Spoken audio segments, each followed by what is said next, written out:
Et donc ce soir, un joli meeting d'athlétisme à Villeneuve d'Ascq. Ouais, Adrien. Et puis, alors, feu le meeting des métropoles qui avait lieu au Stadium Nord. Hein, mais malgré tout, il y a un très très beau meeting de demi-fond. Hein, c'est une spécificité, c'est-à-dire qu'il n'y aura pas de lancer de poids, D'accord. de saut en longueur, etc., ni de sprint, mais c'est un meeting de demi-fond à Villeneuve d'Ascq, avec en plus, bon, c'est une belle échéance, c'est leur 10e édition, c'est le 50e anniversaire du club, hein, la CVA, l'Athletic Club de Villeneuve d'Ascq. Il y a un très gros niveau ce soir, notamment sur le 800 mètres, avec quelques pointures régionales et même nationales. Il y aura aussi du beau spectacle sur le 3000 mètres steeple, sur le 5000, et puis il y aura des courses handisport en ouverture, donc c'est ce soir de 18h30 à 22h, c'est en plus qualificatif pour les championnats de France et même pour les championnats d'Europe. Il y a carrément quelques athlètes régionaux qui vont essayer de décrocher leur ticket pour les championnats d'Europe. Il y aura donc des coureurs régionaux, mais aussi des coureurs de Picardie, de Somme, de Champagne et même de Belgique. Donc voilà, pour ceux qui aiment l'athlétisme et notamment le demi-fond, c'est ce soir. Alors c'est pas au Stadium Nord, c'est au stade d'athlétisme qui se trouve juste à côté du tennis club du Fos, dans le quartier de Flers. Ah oui. Et ce sera du beau spectacle. Après l'athlétisme aussi, un autre bel événement ce week-end, c'est en volleyball à Tourcoing. Oui, c'est la venue de l'équipe de France de volley, qui vient à Tourcoing, à la place forte du volley dans la région, même si le TLM vient d'être relégué en Ligue B. C'est le gros événement du week-end, clairement, la venue de l'équipe de France, qui était pas venue dans le Nord-Pas-de-Calais depuis 2011, ça fait plus de 4 ans.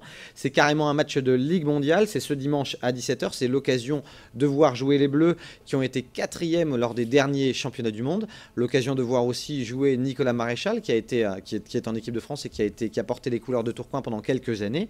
Et ce sera assurément face à la République tchèque qui est une très bonne nation dans le volley. Ce sera un très bon match de préparation en vue de la Coupe d'Europe qui aura lieu en Bulgarie dans 4 mois. Puis on peut imaginer que la salle Léo Lagrange soit remplie également pour ce match. Ouais, ça devrait être plein. Il reste encore quelques petits billets à vendre, mais ce sera quasiment plein, si ce n'est plein à craquer ce dimanche à Léo Lagrange à Tourcoing. Voilà, l'équipe de France de volley à l'honneur à Tourcoing dimanche. Du basket avec là encore une belle actualité et un club de la région qui est aux portes de la Pro A. Ouais, c'est la fin des playoffs de Pro B. Il y avait 2 clubs régionaux en demi-finale, le Portel et puis Denain. Denain l'a emporté lors du match d'appui face à Boulazac et le Portel malheureusement s'est incliné face à Antibes. Du coup, Denain est en finale de Pro B et en cas de victoire, ce serait carrément un ticket pour la Pro A, l'élite du basket français. Le premier match, c'est ce samedi à 15h15 à Denain qui a l'avantage de recevoir en premier et qui du coup recevra en cas de belle, en cas de match d'appui. Le match retour, ce sera lundi forcément à Antibes, ce sera à 20h30. Et en cas de belle éventuelle, le match d'appui se fera jeudi de la semaine prochaine à Denain, donc à 19h. Alors, c'est une belle opportunité pour Denain d'aller jouer dans l'élite du basket français, même si Denain n'a pas forcément le budget aujourd'hui, même s'il n'a pas non plus la salle adéquate pour la Pro A, mais ce serait un beau challenge. Et sur cette opposition face à Antibes, alors on va dire que c'est 50-50, une victoire, une défaite cette saison, mais vous le disiez, l'avantage du terrain, donc il y a vraiment un coup à jouer. Ouais, sur une finale comme ça, l'avantage de recevoir, c'est carrément un 6e homme avec le public. Donc on peut imaginer qu'en cas de match d'appui, ça pourrait sourire aux Donésiens. C'est le meilleur mal qu'on puisse leur souhaiter. En tout cas, voilà, la donne un Voltaire en proie qui remplacerait le SOMB de Boulogne, ce serait formidable pour le basket régional. Et puis, quelques infos aussi en bref, on va commencer avec le football. Alors d'abord, pour dire que le RC Lens, comme prévu, est passé devant l'ADNCG, le gendarme du football français, c'était ce mercredi.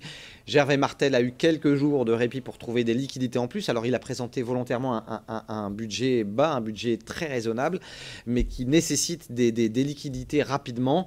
Le souci, c'est que bien la relation semble au point mort entre Gervais Martel et Hafiz Mamadov et que du coup ça refroidit d'éventuels investisseurs qui, même s'ils avaient l'appui de Gervais Martel, n'auraient pas forcément l'assentiment et l'appui de l'actionnaire majoritaire du jour, ce qui est Hafiz Mamadov. Donc c'est compliqué. Et le feuilleton se poursuit, on va en entendre parler pendant tout l'été, je pense. C'est bien possible.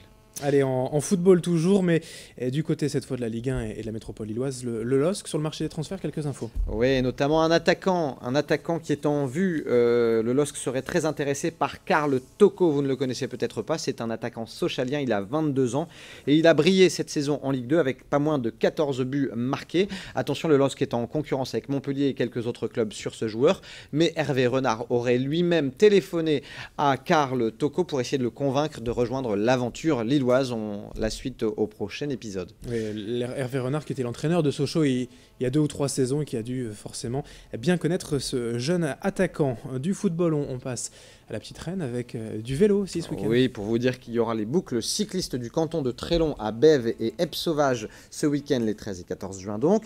Il y aura aussi du côté de la Côte d'Opale un festival qui s'appelle Opale Glisse avec notamment du kite mountain board. Alors c'est comme le kitesurf mais c'est sur la plage avec des petites planches à roulettes et malgré tout il y a de très beaux sauts où le grand public sera très près des athlètes. Et puis un petit peu de course hors stade, je sais que vous appréciez bien ça Adrien. Il y aura l'Aune Plage Gicourt ce samedi 13 et le trail des coteaux de là ce dimanche sur la côte également. Merci pour ce programme Guillaume, on va essayer de faire la petite sélection et on en reparlera bien sûr lundi. Bon week-end à vous. Bon week-end à tous. Bon week-end avec Grand Lille TV, merci de votre fidélité, l'info continue dans un instant.